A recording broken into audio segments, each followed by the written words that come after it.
Don't underestimate this. Once you have this down, you'll find yourself with a never-ending flow of ideas and products to develop far into the future, your only tools being your mind and a blank piece of paper. The number one reaction when I suggest someone starts his or her own business is, "But I don't have anything to sell," or "I don't know what to sell." Let's set the wheel in motion and begin to solve this problem right now.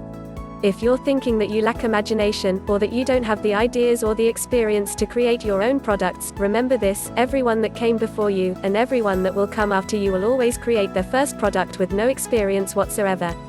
You can do this too, and it'll make you more money than any Flutter or big investment on leads or purchased ads or anything like that will. Let's also look at the second important aspect of product creation. Taking old ideas or previously non-viable ideas and turning them into something sellable, something solid, reliable and profitable, all from something that looked like a dead loss or impossible just a few months ago. Two important points before we get started. 1. This will get progressively easier as you go along. 2. I'd like you to make a point of not worrying about how many ideas you come up with, or the quality of your ideas, or time limits, and any other constraints. We need to throw all this out of the window right now. Times and deadlines don't exist. All there is you, your mind, and this report getting your full concentration. The longer that you spend within your target market, and looking at other people's products, the more ideas you'll be able to generate, because you'll have more knowledge of what people want. So don't worry about only coming up with a few relating to your target market. After each product launch, your ideas will grow to such high numbers you won't have enough time to carry each and every one of them out. I'll be honest.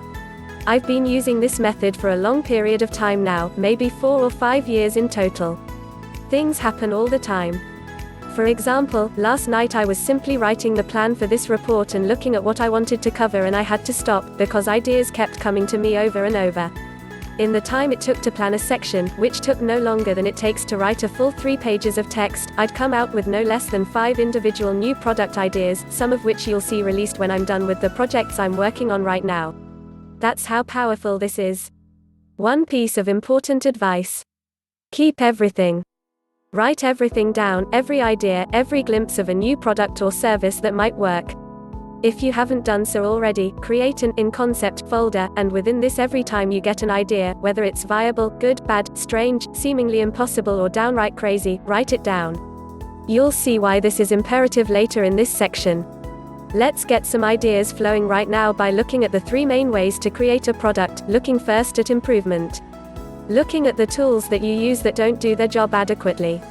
A relatively simple concept that doesn't take into account viability to physically create these products at any stage, and none of these idea pooling stages will. I still need you to write them down, because it's amazing what they can morph into later. Creating products in this way is an automatic reaction for many people, and they don't even realize it. In fact, it occurs so often in our everyday lives, and is so obvious. This is why I think people miss it. Have you ever been using a product or service, and found yourself saying, "This would be so much easier if X product did Y action"? How? About being in a situation and creating something, or carrying out some task, and said to yourself, "It would be so much easier if I had something that did this for me"? A product that family and friends grumble about to you because it doesn't do its job, or it doesn't do everything it could to make their life easier. Ever heard people around you making statements or talking about this? You simply take the product, and add to it. After all, you're a person, a potential customer, so is your family or friend that grumbled about not having the tools to do a job. If someone wants it, it immediately becomes a viable idea. Everyone does this at some point or another through his or her business. Look at that supercomputer that you'd like to get your hands on. Yours is okay. Why do you want a new one? Because it's better, because it makes your life easier, solves your problems, and does something that previous one didn't. How about cell phones? The standard brick phones, as I call them, that we used to use when cell phones first came about were okay, so why get a new one? Because they're more comfortable, the technology is advanced, the new ideas and features solve your problems and help you do something you couldn't do before, or in an easier way, or more quickly.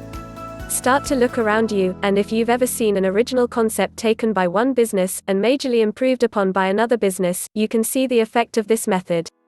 Don't get me wrong, I'm not telling you to go out and copy everyone, as that would probably get you into trouble, not to mention have moral issues, but what I am showing you is if it exists, it can be improved, altered to target a different market, have features added, improved or taken away to provide an answer for the "I wish product X did this as well."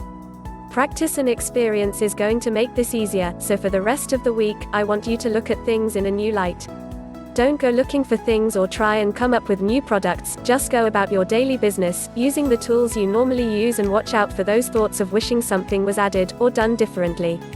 Watch the next part of this video. If you like what you saw, please help us to share, subscribe or like our channel. Ignore the fact that it's not in your target market, ignore any costs or any problems involved with producing the product, ignore the fact that you're not interested in that market, because when you start mixing with your own market again and have learned to think this way, things will start to happen automatically that do relate to your target market. Don't dismiss anything. Here's why. Back when I first started online marketing, I had so many ideas and hopes for the future. I wrote them all down and didn't dismiss them because my current situation couldn't turn them into reality. 5 or 6 years later, here I am working on 2 of them. What would have happened if I'd ditched those ideas? Who knows how many tens of thousands of dollars I wouldn't have earned by dismissing an idea so early. If you've been inspired, and this report has hit you hard and sparked your imagination, go create. Always have this method in the back of your mind, and take note when you wish something would do something it doesn't do. When you get an idea, stop, drop everything, don't think, don't dismiss, don't say but I can't because of insert problem here, just write it down and keep it, otherwise you will forget, and you will potentially lose tens of thousands of dollars for each and every idea you don't write down immediately. Method 2 is Nickifying. Taking a product, and changing it in such a way that the underlying product hasn't changed, but it's aimed at a completely different market. This time, rather than improving the product, you're evolving it. Let's look at a real-world example. Alcohol is a good one. It used to be all beers and spirits aimed at the older pub drinkers. Not long ago, the drinks industry started releasing a different kind of alcohol, the Alcopop. Brightly colored, marketed as fashionable, and sold to a much younger audience, and it became massively big business. As you can see, shelves are stacked full of sweet-tasting, vibrant colored drinks nowadays. It's still alcohol, but it's been taken, evolved, not necessarily improved, notified and aimed at a completely different market. Ignoring the ethics of the whole alcohol for youngsters for now, it's just the example and demonstration we want to look at. How about computer processors and computer peripherals? Components are out there that sell very well that aren't tailored to the mass market, but for developers and high-end users only. It's still the same peripheral, but it's been both improved and notified, so to speak. So you see, niches aren't all about targeting a smaller market. Especially with the first example, you can target huge new markets just by changing the way the product is marketed as a whole. Method 3 is the most exciting of all, and that's coming up with your own totally 100% original idea for a product or service. This one still escapes me, but it doesn't mean it has to escape you.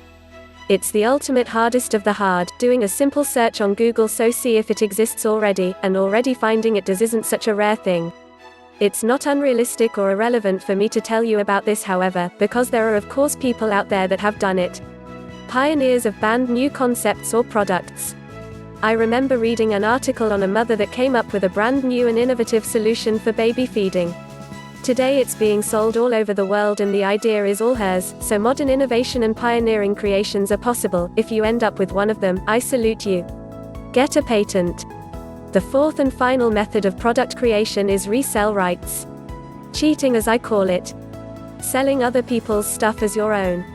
You still get all the power of owning your own product, but it's just not yours.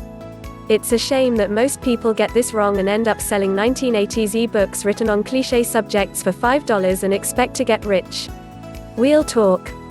Continue on part 3 of this video, innovation and creation. If you like this video, don't forget to subscribe, share or thumb up.